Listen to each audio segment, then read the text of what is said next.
Сәлем. Бұл видео біздің автоүймен Қырғызстанға 52 күндік саяхатымыздың 5-ші бөлімі. Алдағы 4 бөлімді арнамнан көре аласыз. Ал бұл шығарылымда біз қазақтар көп бармайтын Ыстықкөлдің оңтүстік жағалауын аралап, Жетіөгіз бен Барыскон шатқалдарына көтерілеміз. Биік серпантинге шығып, 2000 метрде орналасқан жайлауда шай ішеміз. Ертегі каньонын тамашалап, оқырманымыздың үйінде қонамыз. Ыстықкөлдің Мальдив аралдарынан кем емес жағаларын көріп, тұзды көлге шынымен де бату мүмкін еместігін тексереміз. Егер арнама әлі жазылмаған болсаңыз, онда не істеу керектігін білесіз. Ал, кеттік. Біз Жетіөгізге де жетіп қалдық. Мінеке бұл жартастар Жетіөгіз деп аталады. Осы жерде сонау 2019 жылы болғанбыз. Азат екеуміз анау жаққа шығып, жаңбыр жауып, үсті басымыз су болып. Енді мінеке Карина екеуміз желмаямызға мініп келдік.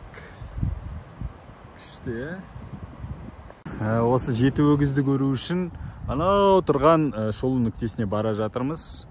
Жол қатты қиын емес сияқты. Ар жақтан да көтерілетін жер бар. Негізі Карина екеуміз сәл ерініп кеттіге. Андай на чили, на расслабоне болып отыр ғой бізде. Саяхатымыз. Обед ішіп алдық. Енді үстіге қарай бара жатырмыз. Мынаны қараңдар. Андай мұнда шығып едік. И прям алдымыздан шықты ғой. И көзді ауыртады. Үлкен болып алдыларды.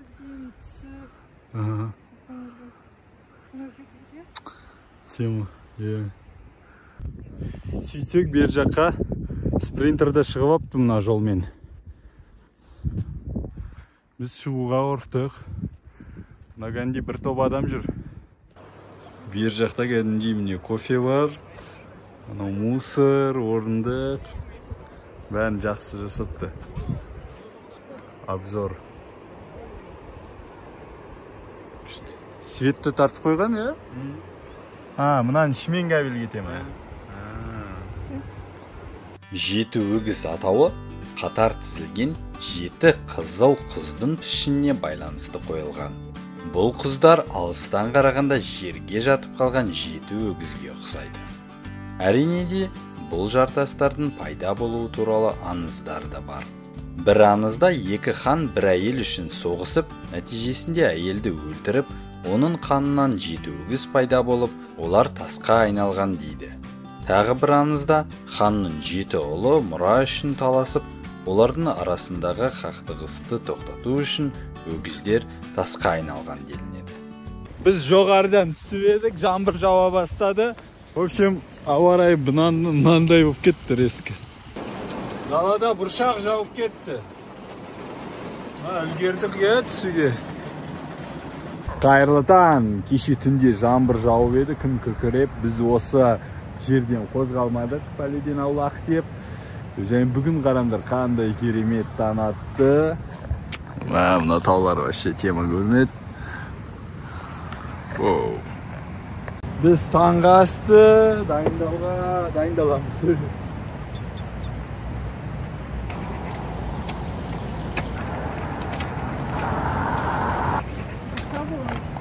Неке біздің таңғы асымыз дайын. Каринаның еңбегімен. Осында керемет табиғатта ішіп жатырмыз. Ар жағында Жетіөгіз, ар жағында көк жайық, таулар. Вообще.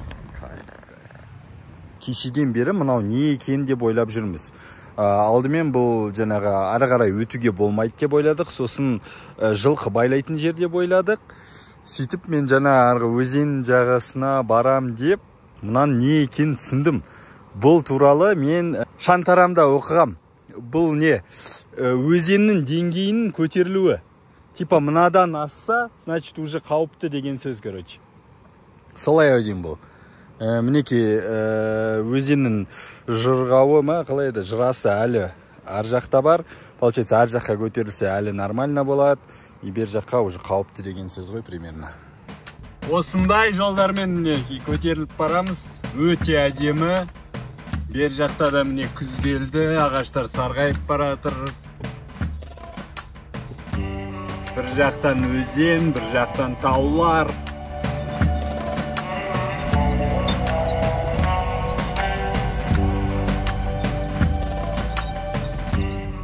Біз мінеки көк жайыққа жеттік. Bir жақта осындай әдемі көрініс. Bir есімде болса, Азат екеуміз осындай бір жерде ұйықтадық біз. Ар жақта жаңағы конный такси атпен сәл мазаны алады. Жаңа да болмай. Жүр апарам. Неге Сарқырамаға. Ол жаққа жаяу жүре алмайсыңдар. Бүйтет. Мен рахмат, брат, рахмат деп құтылдық. Сарқырамаға қарай бет алдық. Осылай жаяу көтерілеміз. Карта бойынша 1 сағаттық жол. Ағаштар әдейі отырғызылған сияқты қараңдар. Тік кәдімгідей қатар-қатармен тұр ғой. Бер жақта не бағдарлар жоқ та, водопад қай жерде екен. Меніңше бұл әдейі жасалған, жаңағы жылқы таксилері ақша табу үшін. Яғни өздері проводник ретінде шығады. Бер жақты кәдімгідей езіп тастаған. Ат такси алып алғандар. Примерно очередь бойынша мыналар келе жатыр ғой. Такси керек ба деп. Уалейкум. Жа, рахмат Твиттер. Жаяу барамыз. Уалейкум. Жаңағы көкпарды қарап, жаман ұялып отырмын. Қазақтар, не болып кеттік? Бұндай жеңістерің құрсын. Бұндай жеңістерің адал емес. Өздеріңіз қалай, не ойлайсыз? Мұндайда кеп, бұл жерде ойында біреу отыруш керек негізі ой. Не только мушташ, унижение емес. Чисто спортивный болу керек дейсіз ғой? Өзің удовольствие ойнау үшін. Мушташы, онан медальға деген зачем это? Не, как раз сол кезде тауда жатқанбыз Григорьевскийде. Түссек, сосын қазақтар жазады, ойбай қайт елге қырғыздар ашулы дейді. Сен наоборот айтпайсың, қырғыздар бордоштар едігері бізді мен кеше түсіргем мұны. 32-ші жылы бағып алған бізде ашаршылықтан өзім жырғап жүрем деп. Біз андай халық емес бұлар деп. Қанша жыл саяхаттап жүрсек те, әлі осындай бір таулы жердегі саяхатқа бейімделген жоқпыз. Дұрыс киім де алған жоқпыз. Мысалы, менде хотя бы аяқта осындай бәтеңке бар. Полутрекинговый. Каринада жоқ, сосын термобелье жоқ бізде. Андай әдейі таяқтар жоқ. Пока бар нәрсемен амалдап жүрміз. Бірақ негізі жаңағы тауға сондай жаяу походтарға арналған арнайы киім керек, арнайы аяқ киім керек. Ол бәрі бекерден жасалмаған ғой. Бар жақты қараңдаршы, қандай әдемі. Базары қараңыз. Мұнда андай витпен туалет болған ғой. Мусор бәрін қалдырып кеткен. Жарты жолды өткен сияқтымыз. Мүмкін одан да көп шығар. Әлі де жол бар. Көрініс деген енді күшті. Не астығы жағы шынымен де батпақ екен. Қызық е, бер жағы құрғақ, асты жағы батпақ. Жылқы жүріп не езіп тастаған ба?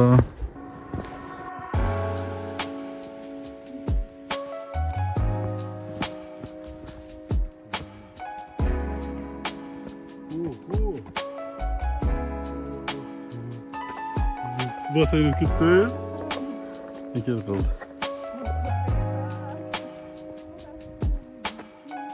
Бір жақтан примерно бірнеше адам құлап түсті ғой.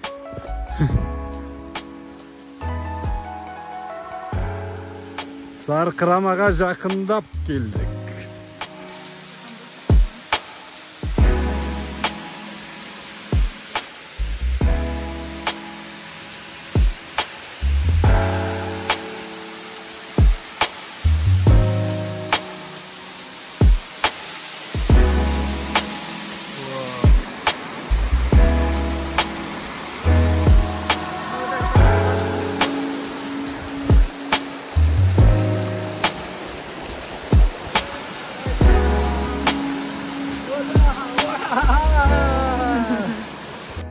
көрініс қандай тамаша. Керемет болып тұр.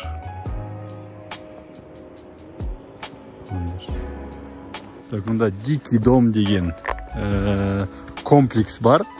Қонақ үй, бірақ қазір бұл жасамайтын сияқты. Жақында жасалғаны көрініп тұр. Өте әдемі жасалған. Даже бітпеген сияқты, әлі. Қазіргі кезде негізі әдемі, қараңдаршы, күзгі тематикамен қалай әдемі кетуші еді. Санузел бәрін жасаған. Ар жақта біреу тұрады ау деймін. Киіз үй тұр. Ашық. Ішіндегенде төсек бар. 1, 2, 3, 4 төсек. Күшті, жайлы қалай. Бірдің аяқ киімі. Не адам бар екен. Ассаламалейкум, бәке. Күшті жасапсыз бұл жерде. Әдемі.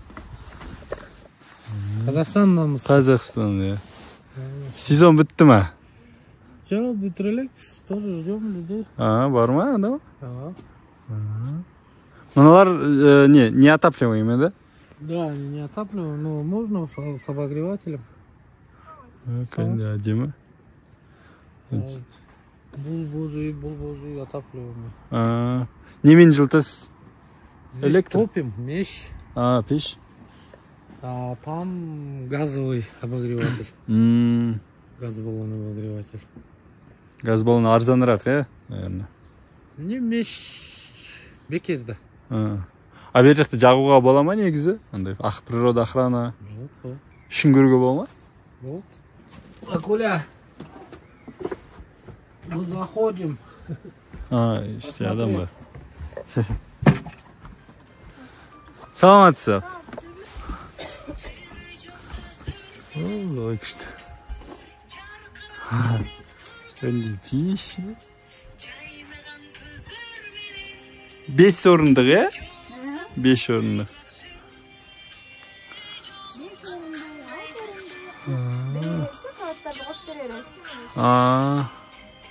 Түтін исі егенде, уют.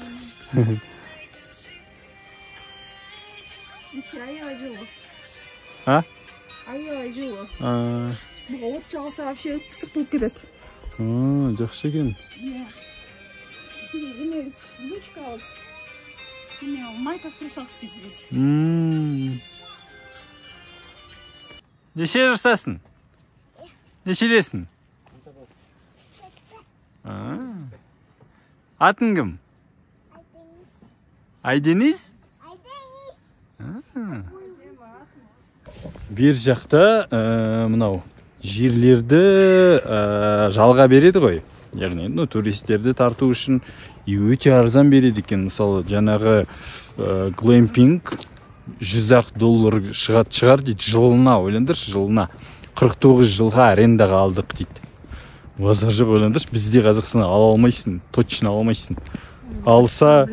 Алса кімдер, биліктегілер ғана алады. Бірақ мынандай условия жасаса, талай туристерді тартуға болады екен.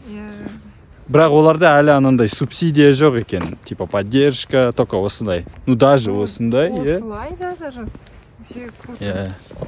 Об этом только можно мечтать. Бізде ондай жоқ.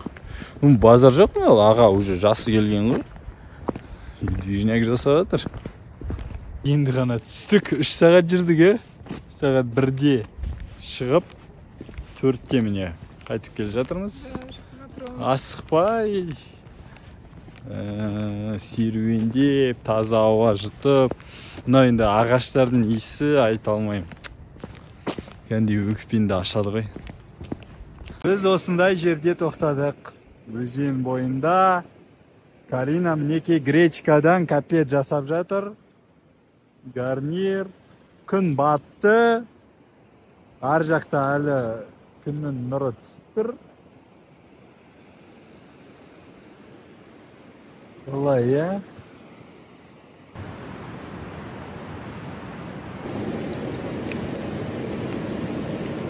Мінеке осындай кешкі ас болады бізде. Котлет пен пюре.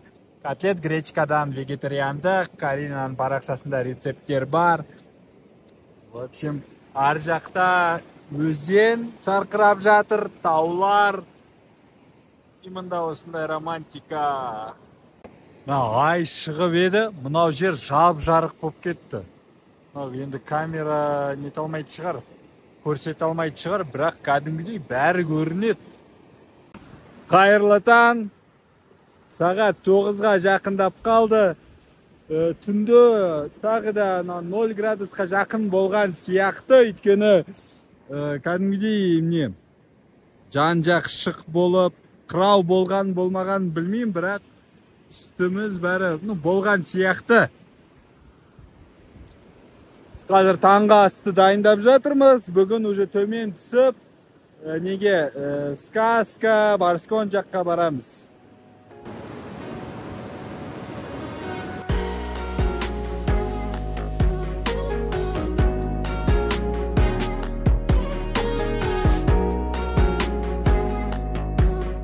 Каринаны бір үңгірге алып келдім.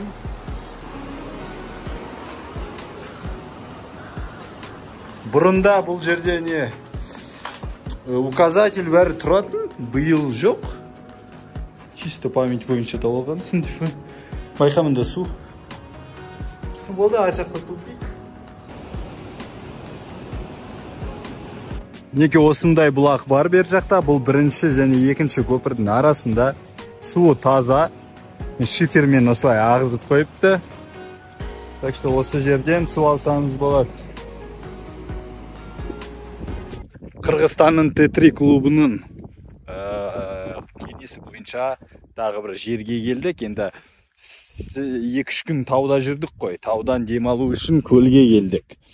Бұл Бош Бешік деген ауылының маңайы. Марко Поло ар жақта, пансионат па, отель ма. И бер жақта осындай құмды жер. Бірақ бұталар көп өседі екен. Облепиха ма? Облепиха, көреміз қай жақта тоқтайтынымыз. Негізі ар жаққа қарай сәл тазалау жер бар сияқты. Сол мысқа қарай жүрет шығарымыз. Мынау жерді қараңдар. Мынау жер кәдімгідей кайф екен. Охо себе! Ну, Мальдивы ғой, Мальдивы. Кайф екен ғой, кайф. Жағаға жақын жер іздеп жүрміз. Таба алмай жүрміз. Бір машинамен кіретіндей қып, ары бер жүгірмеу үшін. Құм бер жаққа жағаға қарай сәл не борпылдақта. Япасян кіру. Кірет шығарым сықсын, шыға алмай жүрмейді деген ғой. Бер жақ рақат екен қарағанда. Әнде Мальдивы. Жер тапқан сияқты, мұнда кіруге болады. Осындай жағалау, и осындай подъем. Біз тұрдық, бір дөңгелекті тесіп алдық. Батып қала жаздадық. Енді ертең проблема болады ар жаққа көтерілуге. Примерно ойлап тұрмын, 4 дөңгелегін желін шығарып, сәл ар жақтан разгон алып, мініп кетем деп. Болмаса, тас пен ағаштардан жол жасаймыз ар жақыстыға. Біз көлдің жағасында күшті болып отырмыз. Жана Карина екеуміз мынау құрғақ бұтақтарды жинап алдық. Кешке қарай от жағуға үстел бәрі дайын. Күн батуда, және біз міне дронды шығарып қойдық. Қазір ұшамыз.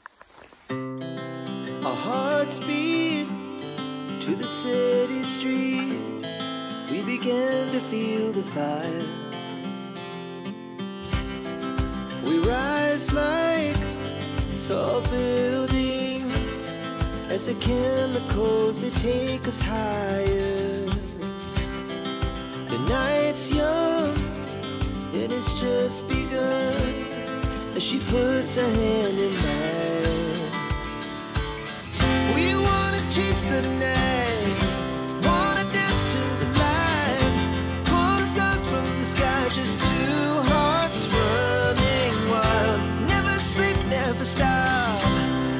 push up from the top. We're gonna be two hearts running wild.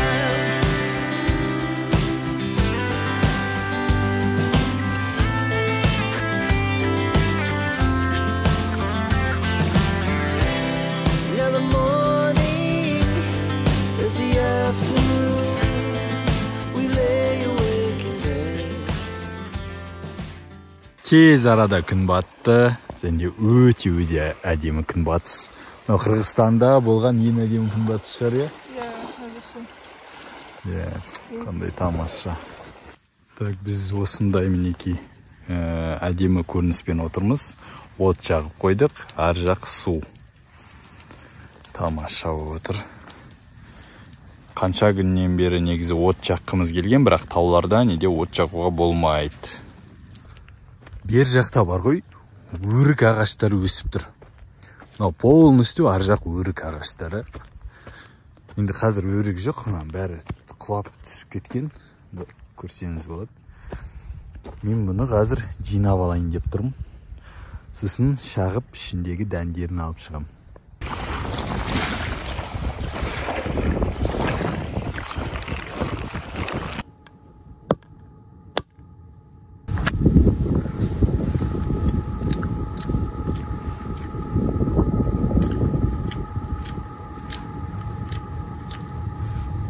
Дәндерін ашшылығына қарағанда бұл абрикос сияқты емес. Слива ма? А может андай дикий абрикос шығар. Короче, порожняк ой екен. Қазір мынау құмнан шығу үшін дөңгелектердің қысымын түсіреміз. Бер жағы уже түсірілген. Бұл тесік дөңгелек. Бір жер стап тұр, ағашы кішкентай бір бұтақ кіріп кеткен. Так, енді мынаны түсіреміз. Негізі қателеспесем 1,5-ға дейін азайту керек. На глаз азайтамыз. Так, тағы да азайтуға болатын сияқты, иә?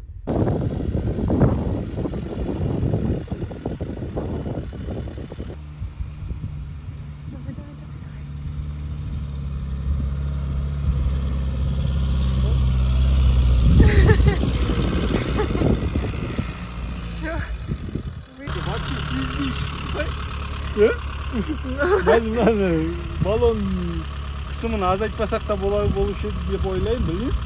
Легкий шығып кетті. Елмая базар жоқ. Енді қысымын қайта үрлеу керек.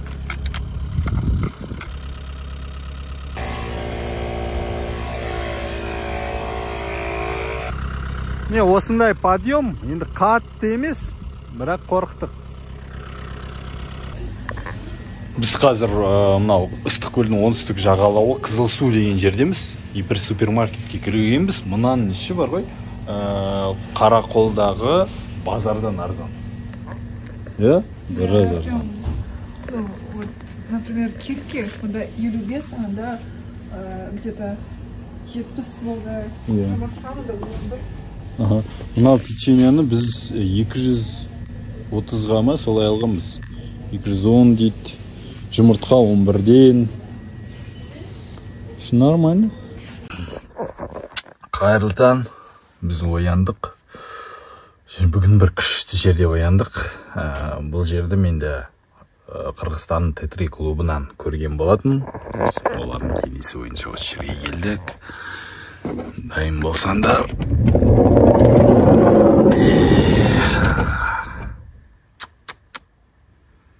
Мынау судың өлдірлігін қараңыз. Мына бассейндағы су болып тұр ғой. Ё-майо.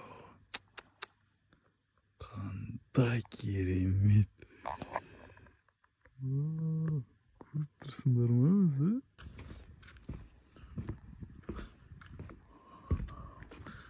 Су жоқ сияқты бар ғой. Балықтар. Ё-майо, қандай кайф. Таң атпай, таңғы асты ішпей, суға түсуге бара жатырмыз. Осындай күшті көрініспен. Рақатына, иә, осы жердің.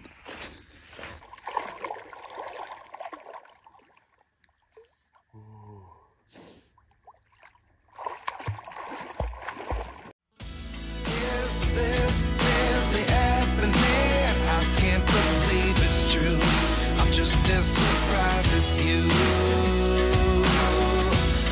Is this really happening? I can't be too sure, but one day I'll be yours again.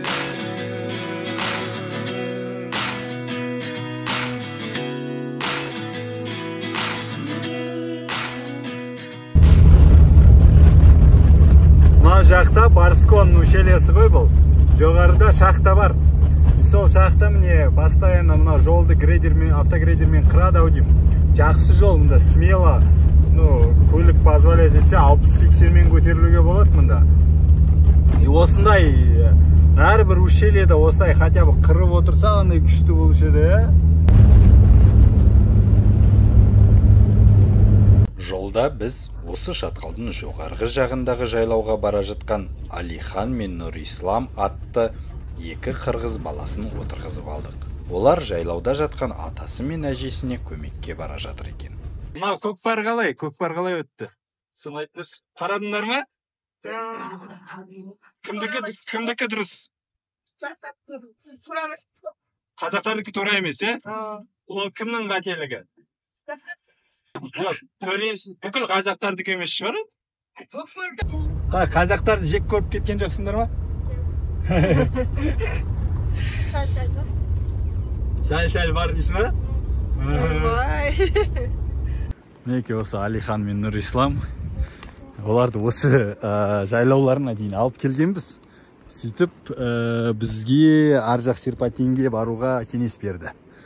Сосын апалары бізді шайға шақырып жатыр. Ассалаумағалейкум. Амансыздар ма? Ассалаумағалейкум. Қалай күшті. Қазақстан шоколад апа. Ауыз тиіңіз. Есім қаншайын жылдар білді. Тарихта жазылды. Бұлар әмі не болып қалды? Папа қазақ болып қалды. Бұрыннан бері. Папа теге 1800 қаншайын жылдар. Біздің чоң әнеміз қазақ. Чоң әнеміз қазақ, қызай қазақты болды. Бұл жер 2700.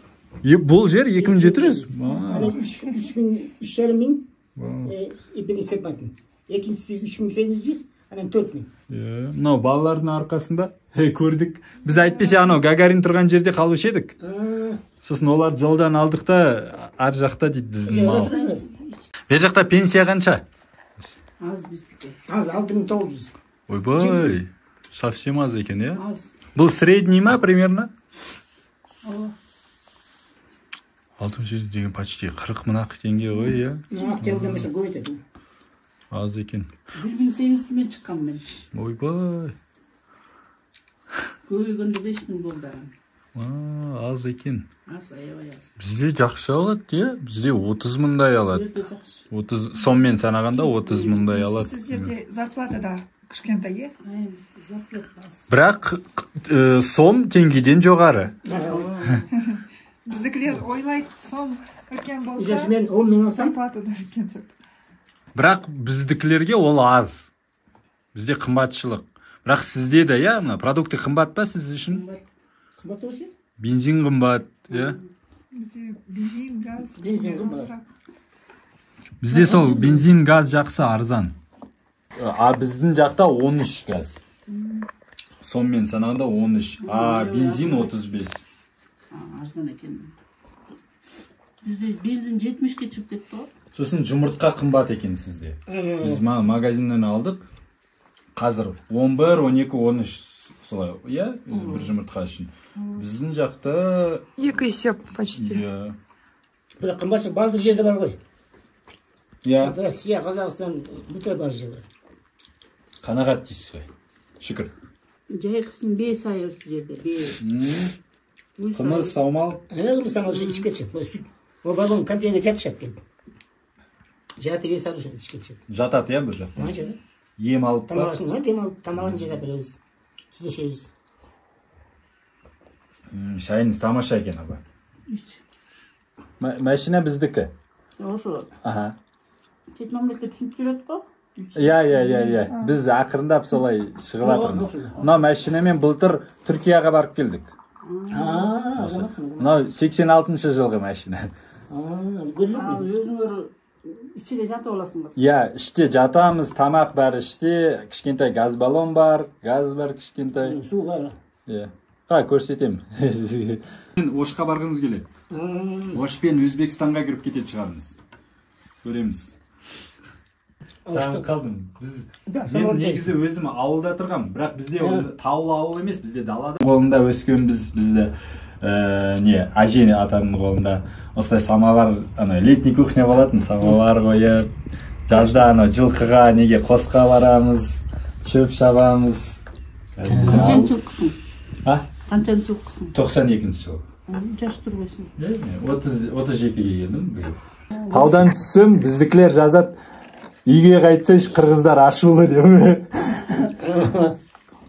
Эмне болуп кетишти?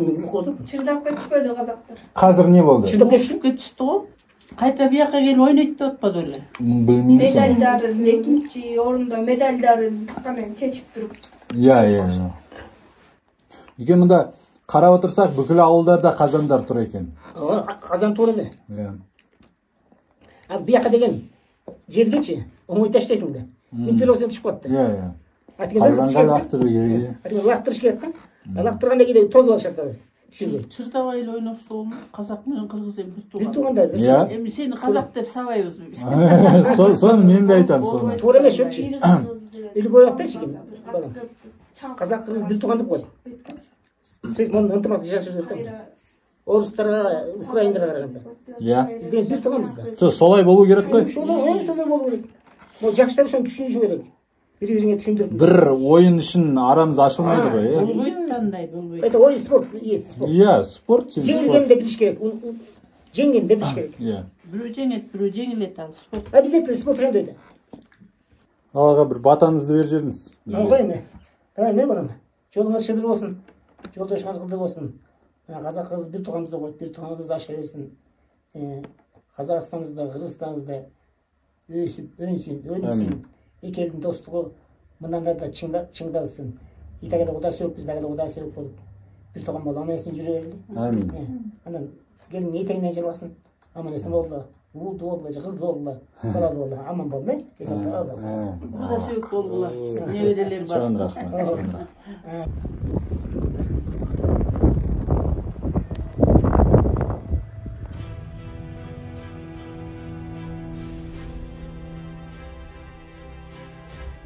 Бұл Арабел қыратында орналасқан Құмтор кен орнына апаратын жол және желмая шыққан ең үлкен серпантин. Көтерілу жеңіл болса да, жоғарға жылдам шыққан соң бас айналып, жүрек айнып кетті.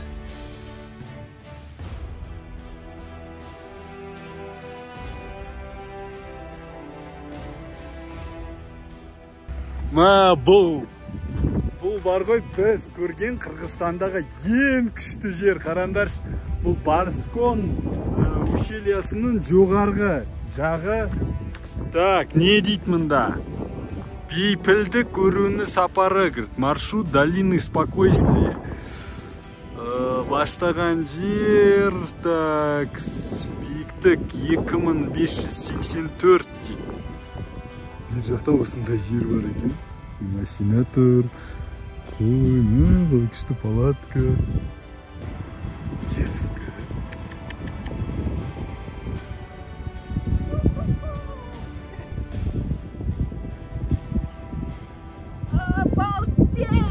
Так, біз Барскон шатқалына кірдік.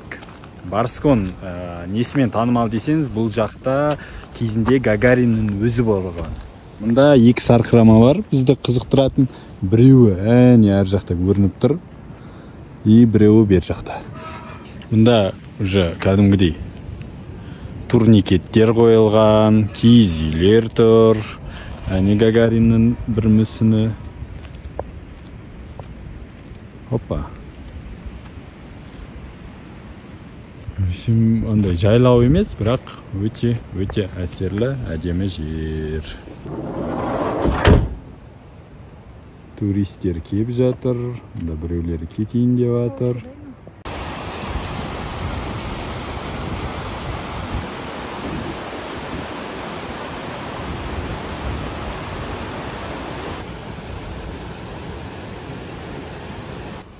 Арғы шетпен, в общем, Карина екеуміз шықтық. Бірақ апасян бер жақ жол. Бұлай шықтық қой. Әне сарқырама ар жақтан ағады екен. Осындай әдемілік бер жақта. Міне, екінші сарқырамаға да жеттік. Бұл Манас кесесі деп аталады.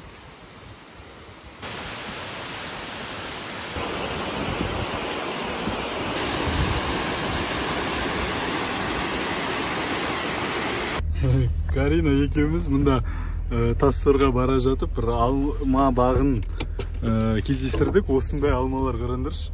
Үлкен алақаннан үлкен груша бар, ранетка бар.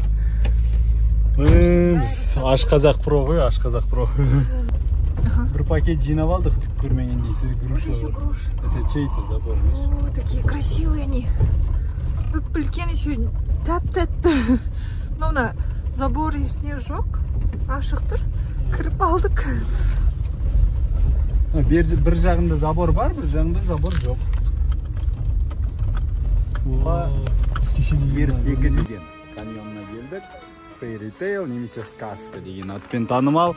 Бер жаққа кіру билеті 50 сом адам басына. Осындай әдемі жерлер. Қазір барлығын үстіден көрсетеміз.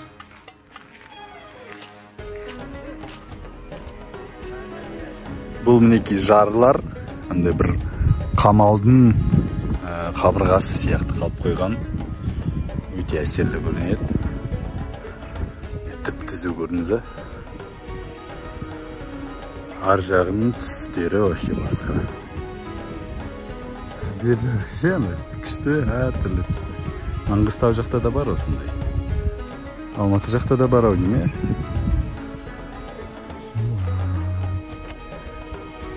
Сказка ма қалай? Өйткені мынау қамалдарға ұқсайды, содан сказка деп қойылған. Есіме түсті.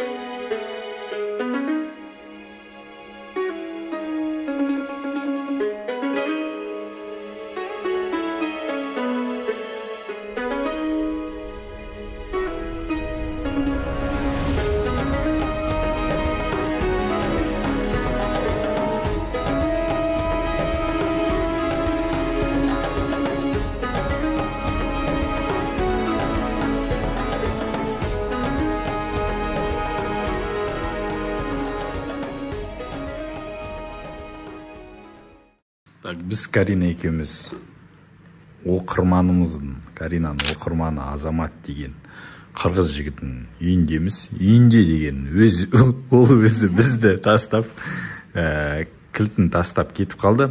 Үй дегенде бұл пансионаттағы нелер ғой, коттедждер, жалға берілетін. Әлі толықтай дайын емес, толықтай іске кіріскен жоқ, әлі жөнделіп жатыр. Бірақ уже андай жартылай дайын, комфорт бар. Осылай бізді қалдырды, кілтті бәрін тастап келдіңдер, өз үйлерінде сезініңдер деп. В общем, мен, короче, пирог жасайын деп шештім. Карина пирог жасап жатыр. Саяхатты пирог жейміз ба? Так. Кеше бүгін Карина екеуміз осындай көрініспен ас ішіп жүрміз ғой. Панорам терезе, күшті пирог. Азаматқа үлкен рахмет. Біз мінеки уже дайынбыз. Киімді бәрін жуып алдық, су толтырып алдық, өзімізде жуынып, қырынып, дем алып, барлық құрылғыларымызды қуаттандырып алдық. Қазір түстен асты уже, сағат 4 па қанша болды? Сағат 4. Қазір өлетеміз жаққа жылжимыз. Осындай әдемі жерде қондық. Бұл пансионат Агат деп аталады. Мынау енді коттедждер келесі сезонға дайын болатын шығар. осындай әдемі, күшті, іші кең, терезелері үлкен. Кейбірінің гараждары да бар екен, қараңдар. Қалай жасалған. Енді мынау жер примерно туристерден босамайтын сияқты ғой. Ар жақта киіз үйлер бар әне.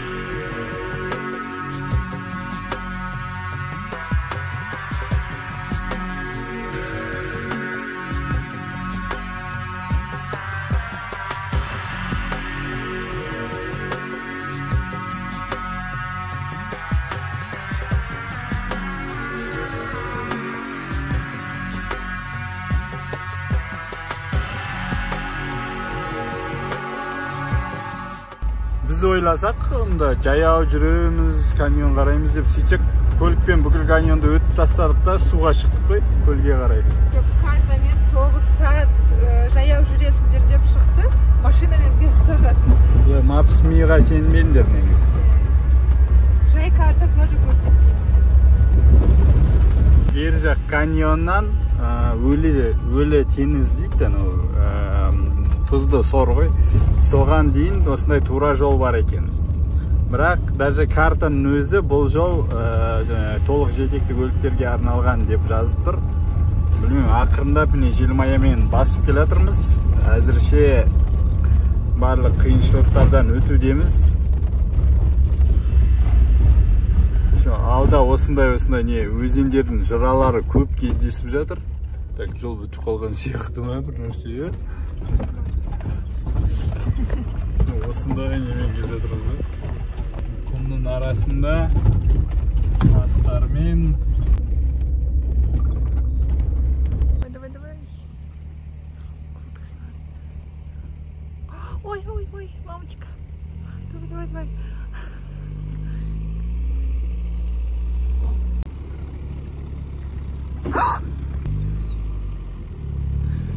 Ой, стой, давай, газуй. Мама. Осындай жерге дейін жеттік. Все, ары қарай жүрмейміз. Мынадан біз точно өте алмай шығармыз. Можно попробовать такой? Maybe, но, блин, опасен. Мыналар көрдің бе, уже тас қойып. Біз, короче, мында түссек, бізге уже все, обратный жол жоқ. Мынамен көтерілу керек боламыз. Либо... мынау почти менің бойыммен тұр ғой. Ар жағында не бар екен. Идея қалай? Нашар идея, өте нашар. Енді не істейміз? Қазір кері қарай қайтамыз. Так, бер жақта как будто жол бар сияқты. Бер жақта жол бар екен ғой. Егер мынау жолмен былай тартсақ ше, бірақ мынау құм болбыр. Батып қаламыз ау деймін. Так, қазір тексеріп көрейік. Теңізде мен айта алмаймын, күшті болып тұр, Теңіз сияқты өзі. Так, мынау құм тым жұмсақ екен. Болмайтын сияқты. Жоқ, анадан да шыға алмаймыз. Не вариант, бірақ ничего. Чисто артқы жетекпен желмая біраз жерге жетті. Бұл сендерге ойыншық емес. Моторы артта болған сон, және артқа көп салмақ түскен сон, клиренс жоғары болған сон, өтімділігі де жоғары болып тұр. Молодец, желмая, молодец. Қайырлы таң, біз ояндық. Осындай әдемі жерде ояндық, тауларға қарап. Бірақ, әр жақта көл. Ар жақта швейцарлар мен француз. Және таңертең біздің артқы дөңгелектің желі шығып кетті. Көбінің айтқаны дұрыс болған сияқты, но ұстамайды. Қазір жел беріп қойдым, насоспен енді көреміз. Бір шиномонтажкаға жетіп жасау керек.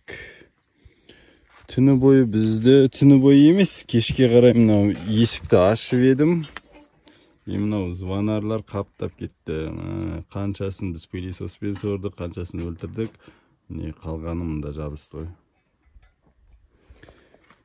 Қазір таңғы ас ішейік деп жатырмыз.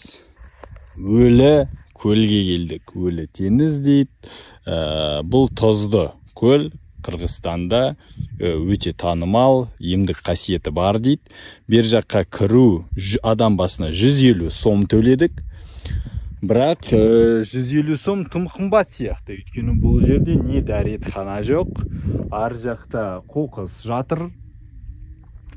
Осындай жағасы енді таза, және де шешінетін орындар бар. Адам мынау местныйлар ау деймін, келіп көлге түсті да болды кетті. Қазір бізді түсіп көреміз.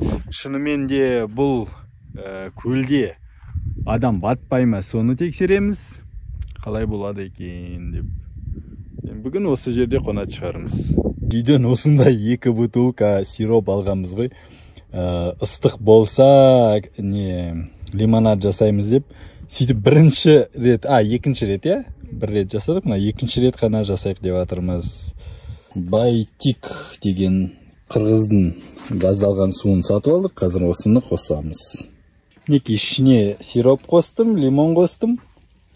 Осындай лимонад болды. Бер жақ негізі тұзды көлге ұқсамайды. Өйткені мысалы мен білетін тұзды көлдердің жағасы бүкілі аппақ болып тұрады.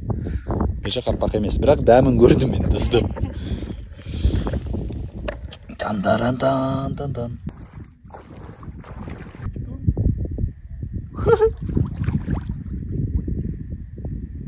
Күшті бар ғой, мына батпайсың, натуре батпайсың.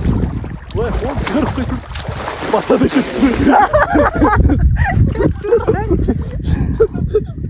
көзді ашып етіп, ананың астында ашып атыр еді. Бірақ күшті батпайсың бар ғой, натуре батпайсың. Еще анау Қазақстанда мен көрген тұзды көлдер, олар бүкілі неді? Қалайды? Суы таязың, кішкентай ғана жатыр. Көзді аша алмай отырмын бүгін. Жалпы күшті екен. Уже емделіп болдық дейсің. Бірақ ішінде андай бір өсімдіктің ба, балдырдың ба бір нәрселер жүзіп жүр. Салқындау. Егер плюс 25 болса күшті болшы еді. Самый цвет. Жел салқын. Көзді аштырды. Так, Карина екеуміз қалдық осы тұзды көлде. Әр жақта голландиялық және мексикалық бір жұп. Ал біз не дайындап отырмыз? Біз не дайындап отырмыз? Пирожки. Карина екеуміз пирожки дайындап отырмыз. Ойландыршы. Саяхатта пирожки. Міне пюре дайындап қойдық. Қазір барлығын лепить етіп. Лепить қалай? Жасап, короче. Пирожки жасап, қуырамыз. Так, бір автобус ресейліктер келді Мәскеуден. Бәрі кәдімгідей қуанып түсіп жатыр, батпай жатырмыз деп.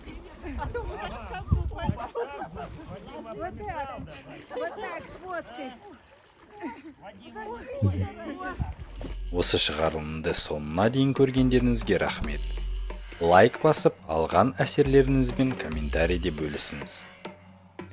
Келесі шығарылымда біз Ыстықкөл аумағынан алыстап, Сонкөлге барамыз. Қар апаннан қалай шыққанымызды көресіз.